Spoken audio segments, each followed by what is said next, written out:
ಸುರಿದ ಧಾರಾಕಾರಕ ಮಳೆಯಿಂದಾಗಿ ಹಳ್ಳ ಕೊಳ್ಳಗಳು ತುಂಬಿ ಹರಿಯುತ್ತಿವೆ. ಇಡಪನೂರು ಹಳ್ಳದ ಸೇತುವೆ ಸಂಪೂರ್ಣ ಜಲಾವೃತಗೊಂಡಿದ್ದು, ಗ್ರಾಮಕ್ಕೆ ಸಂಪರ್ಕ ಕಲ್ಪಿಸುವ ಕಿರು ಸೇತುವೆ ಮೇಲೆಯೇ ನೀರು ಹರಿಯುತ್ತಿದೆ.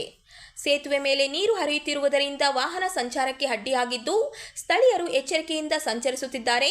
ಹಳ್ಳದ ನೀರು ಪಕ್ಕದ ಹೊಲ ಗದ್ದೆಗಳಿಗೆ ನುಗ್ಗಿರುವ ಪರಿಣಾಮ ಬೆಳೆ ಹಾನಿಯಾಗುವ ಭೀತಿ ಎದುರಾಗಿದೆ. ಒಂದೇ ರಾತ್ರಿ ಸುರಿದ ಭಾರೀ ಮಳೆಯಿಂದ ಹಲವು ಪ್ರದೇಶಗಳಲ್ಲಿ ನೀರು ನಿಂತು ಜನರು ಸಂಕಷ್ಟ ಅನುಭವಿಸುತ್ತಿದ್ದಾರೆ. ಪರಿಸ್ಥಿತಿಯನ್ನು ಪರಿಶೀಲಿಸಿ ಅಗತ್ಯ ಮುನ್ನೆಚ್ಚರಿಕೆ ಕ್ರಮಗಳನ್ನು ಕೈಗೊಳ್ಳುವಂತೆ ಸ್ಥಳೀಯರು ಅಧಿಕಾರಿಗಳಿಗೆ ಮನವಿ ಮಾಡಿದ್ದಾರೆ.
ಕೇಂದ್ರ ಮತ್ತು ರಾಜ್ಯ ಸರ್ಕಾರಗಳು ಲಾರಿ ಮಾಲೀಕರ ಸಮಸ್ಯೆಗಳನ್ನು ಪರಿಹರಿಸುವ ಗಂಭೀರ ಪ್ರಯತ್ನಕ್ಕೆ ಮುಂದಾಗದಿದ್ದರೆ ಲಾರಿ ಮಾಲೀಕರು ತೀವ್ರ ನಷ್ಟಕ್ಕೆ ಗುರಿಯಾಗಬೇಕಾಗುತ್ತದೆ ಎಂಬ ಕಳವಳವನ್ನು federation of Karnataka lorry owners association ರಾಜ್ಯ ಅಧ್ಯಕ್ಷರಾದ ಸಿ ನವೀನ್ ರೆಡ್ಡಿ ವ್ಯಕ್ತಪಡಿಸಿದರು.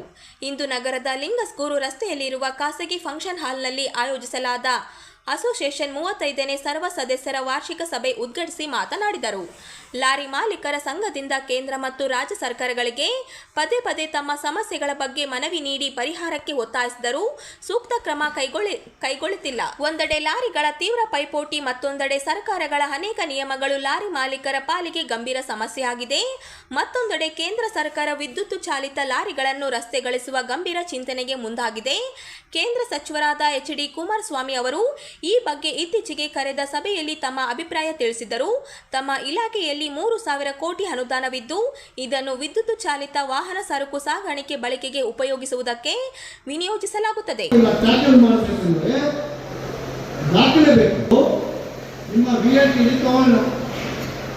ಎಷ್ಟೋ ಜನ ಹೊಸಗಾಡಿಗಳು ವಿಐಟಿ ಅಷ್ಟು ಗಮನ ಇಲ್ಲ. ನಮಗೆ ಗೌರ್ಮೆಂಟ್ ಆದೇಶ ಇದೆ, ನಮ್ಮ ಗಮನಕ್ಕೆ ತಗೊಂಡು ನಾನು ಇವಾಗ ಕೇಳ್ಕೊಂಡೆ ಸಭೆನ ನಿಮ್ಮ ಹತ್ರ 7,500 ರೂಪಾಯಿ ಮೇಲೆ ತಗೊಳ್ಳಿಕ್ಕೆ 15,000 ಕೊಡ್ತಾ ಇದ್ದಾರೆ. ಪ್ರತಿ ಒಂದು ಹಿಂಗೆ ಮಾಡ್ಕೊಂಡು ಬಂದ್ಬಿಟ್ಟು ಫೆಡರೇಷನ್ ಏನ್ ಮಾಡುತ್ತೆ ಹೇಳಿದ್ರು ಸ್ವಾಮಿ 100 ರೂಪಾಯಿ ಮಾಡಿದ್ದೀರ ಮಾಡಿಕೊಂಡು ರೇಟ್ ಕಮ್ಮಿ. ನಮ್ಮಲ್ಲಿ ಟ್ಯಾಕ್ಸ್ ಅಂತೂ ಬಿಟ್ಕೊಳ್ಳಲ್ಲ ಸರ್ಕಾರ. 50-55 ರೂಪಾಯಿ ನಾವು 1 ಲೀಟ್ರಿಗೆ ಟ್ಯಾಕ್ಸ್ ಯಾವ ಥರ ಕೇಳಿದ್ವಿ ಸರ್ಕಾರಕ್ಕೆ ನಾವು ಬಂದಿರೋ ಸರ್. ಕೇಂದ್ರ ಸರ್ಕಾರ ನಾವು ಇದನ್ನೆಲ್ಲ ಕೋರ್ಟ್ ಪ್ರೊಡ್ಯೂಸ್ಕೊಂಡು ಇದೇ ನಮ್ಮ ಕಾಳಜಿ ಕೆಲಸ. ಫೈನಾನ್ಸ್ ಕಂಪ್ನಿಯವರು 3ನೇ ಹೆಣ್ಣು ಫಾಲೋ ಮಾಡಿ ಎಲ್ಲ ಮಾಡೋದು. ಫೈನಾನ್ಸ್ ಕಂಪ್ನಿ ರಿಜೆಕ್ಟ್ ಮಾಡಿ, ಇಲ್ಲ ನಮಗೆ ದುಡ್ಡು ಬೇಕು. ನಾವು ಅದು ನೆನ್ನೆ ಕೇಳಿದ್ವಿ, ಟೋಲ್ ತೆಗೆದಾಕಿ. ಪ್ರತಿ ಸೌಲಭ್ಯ ಜಾಸ್ತಿ ಆಗಿದೆ. ನಮ್ಮ ಚಾಲಕರಿಗೆ ರೆಸ್ಟ್ ಪ್ಲೇಸ್ ಏನು ಮಾಡಿಲ್ಲ ನಾನು ಕೇಳ್ತಾರೆ. ಈಗ ನಮ್ಮ ಚಾಲಕ ಎಲ್ಲಿ ಬರಬೇಕು?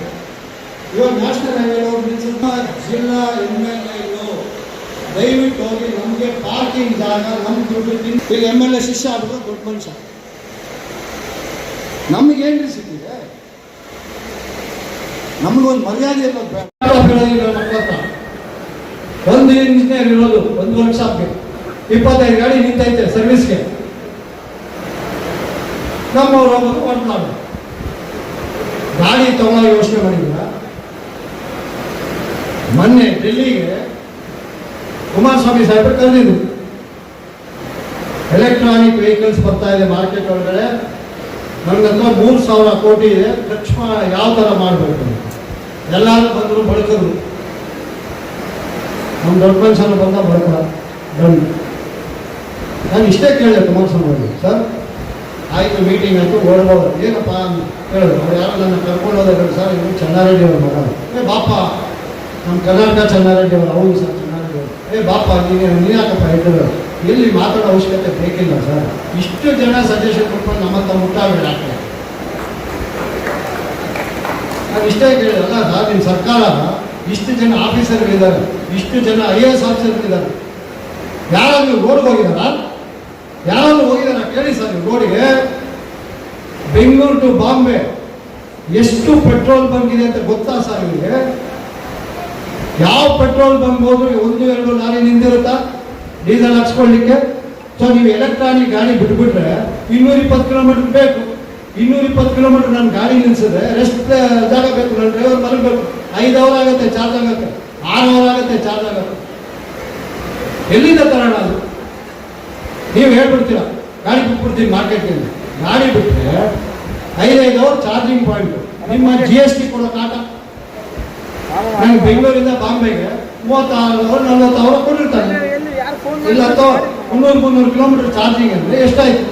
ಎಷ್ಟು ಚಾರ್ಜ್ ಬೇಕು? 1,200-1,300 ಕಿಲೋಮೀಟರ್ ಬೆಂಗಳೂರಿಗೆ ಎಷ್ಟು ಚಾರ್ಜ್ ಬೇಕು? ಎಲ್ಲಿದೆ ಸರ್? ಕೊನೆಯ ಮನುಷ್ಯ ಅವ್ರು ಮಾತಾಡೋದು, ಮಗ ನೀನೇ ಪ್ರಶ್ನಿಸ್ಕೋ, ನೀನೇ ಉತ್ತರ ಬರ್ಕೊಡು, 15 ದಿವಸ 20 ದಿವಸ ಮಾಡಪ್ಪ. ರೋಡಲ್ಲಿ ಗಾಡಿ ಚಾರ್ಜಿಂಗ್ ಮಾಡಕ್ಕೆ ಹೋದ್ರೆ ಮೆಕ್ಯಾನಿಕ್ ಬೇಕು, ಇಂಜಿನಿಯರ್ ಬೇಕು, ಏನಾದ್ರು ಕೆಟ್ಟೋದ್ರೆ ಸುಮ್ಮನೆ ಹೊಸ ಗಾಡಿ ಬಿಟ್ಬಿಡೋದು ಮಾರ್ಕೆಟ್ಗೆ. ನಿನ್ನೆ ನಮ್ಮ ಪ್ರೆಸ್ನವ್ರು ಹೇಳ್ತಾರೆ, ಸರ್ ಓಲಾ ಸ್ಕೂಟ್ರ್ ಇದೆ ನಮ್ಮ ಹತ್ರ, ಸರ್ವಿಸ್ ಮಾಡೋರಿಲ್ಲ ಸರ್.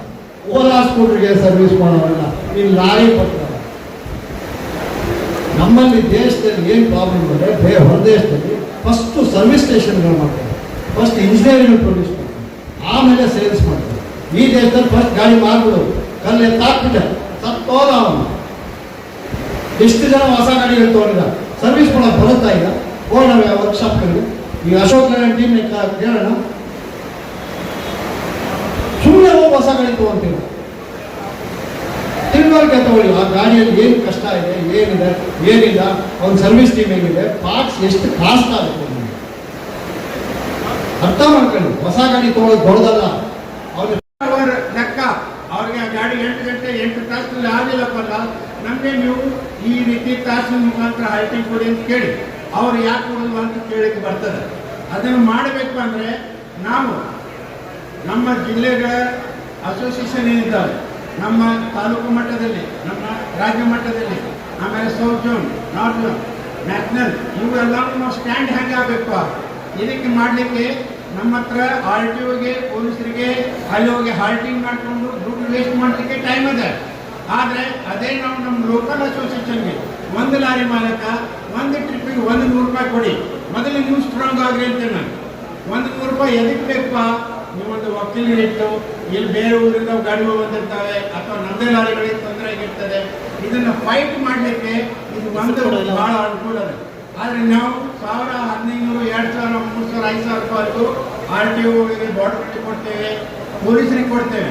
ಆದರೆ ನಮ್ಮ ಅಸೋಸಿಯೇಷನ್ ತಾಲೂಕು ಮಟ್ಟದಲ್ಲಿ, ಜಿಲ್ಲಾ ಮಟ್ಟದಲ್ಲಿ ನಾವು ಬೆಳೆಸಿದ್ರೆ ಆವಾಗ ನಮ್ಮ ರಾಜ್ಯ ಮಟ್ಟದ ಅಸೋಸಿಯೇಷನ್ ಅಧ್ಯಕ್ಷರು ಒಂದು ಬಲ ಬಂದಂಗೆ ಆಗ್ತದೆ.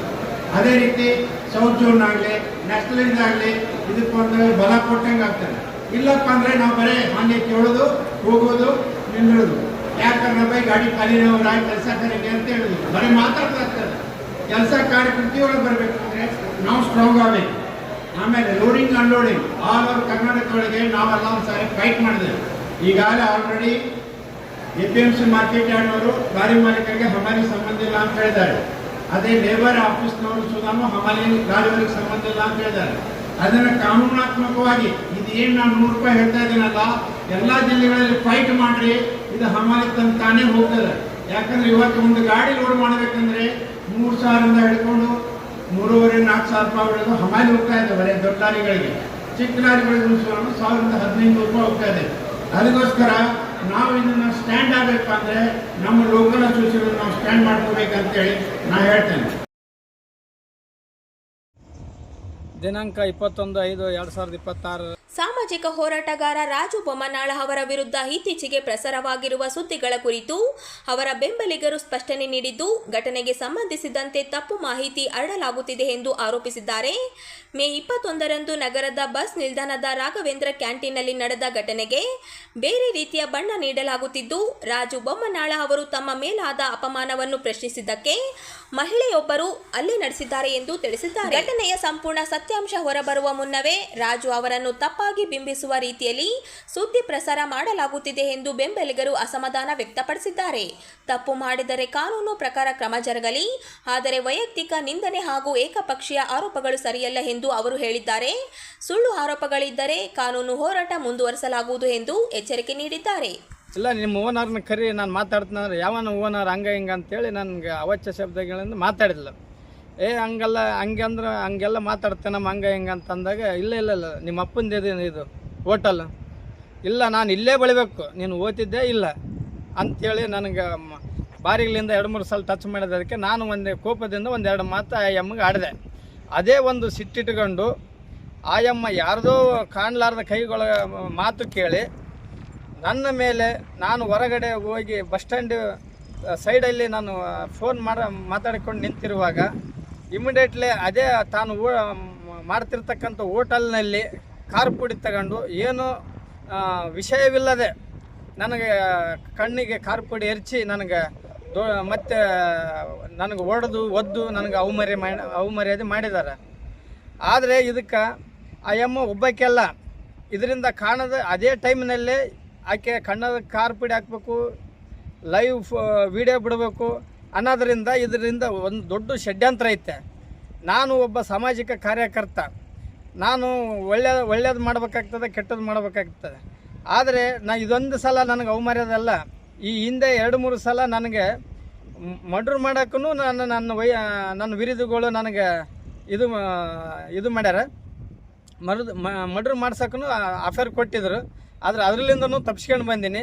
ನನಗೆ ಇನ್ನೂ ಏನೇನು ಗಂಡಾಂತರ ಐತೆ ನನಗೆ ಗೊತ್ತಿಲ್ಲ. ನನಗೇನಾನು ಆದರೆ ಇವರೆಲ್ಲರೂ ಈಗ ಏನನ್ನು ಸುಳ್ಳು ಸುದ್ದಿ ಹಬ್ಬಿಸ್ಯಾರಲ್ಲ, ನನಗೆ ಆಕೆ ಬಸ್ ಸ್ಟ್ಯಾಂಡಾಗ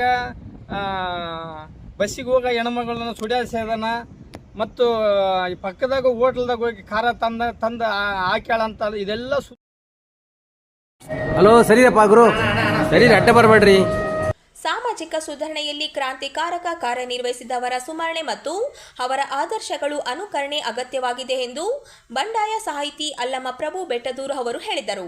ಇಂದು ನಗರದ ಕನ್ನಡ ಭವನದಲ್ಲಿ ಕವಿ ಬೋಳ ಬಂಡೆಪ್ಪ ಸಾಂಸ್ಕೃತಿಕ ಟ್ರಸ್ಟ್ ವತಿಯಿಂದ ಆಯೋಜಿಸಲಾಗಿದ್ದ ದಲಿತ ಕವಿ ಬೋಳ ಬಂಡೆಪ್ಪ ಅವರ ಕ್ರಾಂತಿ ನೀನಾದಿಸಲಿ ಕವನ ಸಂಕಲನ ಬಿಡುಗಡೆ ಕಾರ್ಯಕ್ರಮದಲ್ಲಿ ಪಾಲ್ಗೊಂಡು ಮಾತನಾಡಿದರು.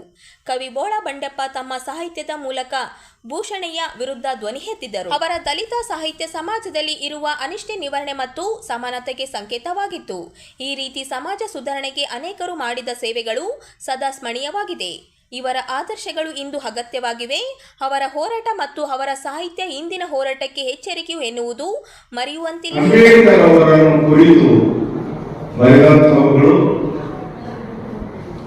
ಇನ್ನು ಒಂದು 7 ಅವರು ಅನುವಾದಿಸಿದ ತೆಲುಗು ಕವಿತೆಗಳಿವೆ. ಇನ್ನು 7 ಕವಿತೆಗಳು ಬೋಳ ಬಂಡೆಪ್ಪ ಅವರ ಬಗ್ಗೆ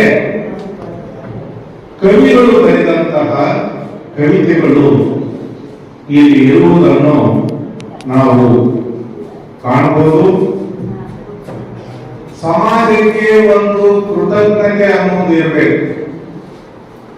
ಯಾವ ಒಂದು ಸಮಾಜದ ಸುಧಾರಣೆಗೆ, ಬದಲಾವಣೆಗೆ ಪ್ರಯತ್ನ ಮಾಡತಕ್ಕಂತಹ ವ್ಯಕ್ತಿಗಳನ್ನು ನೆನೆಯುವ, ಕೃತಜ್ಞತೆಯಿಂದ ನೆನೆಯುವಂತಹ ಒಂದು ಸಮಾರಂಭ ಇದು ಅಂತ ನಾನು ಖಂಡಿತವಾಗಿ ಭಾವಿಸಿದ್ದೇನೆ.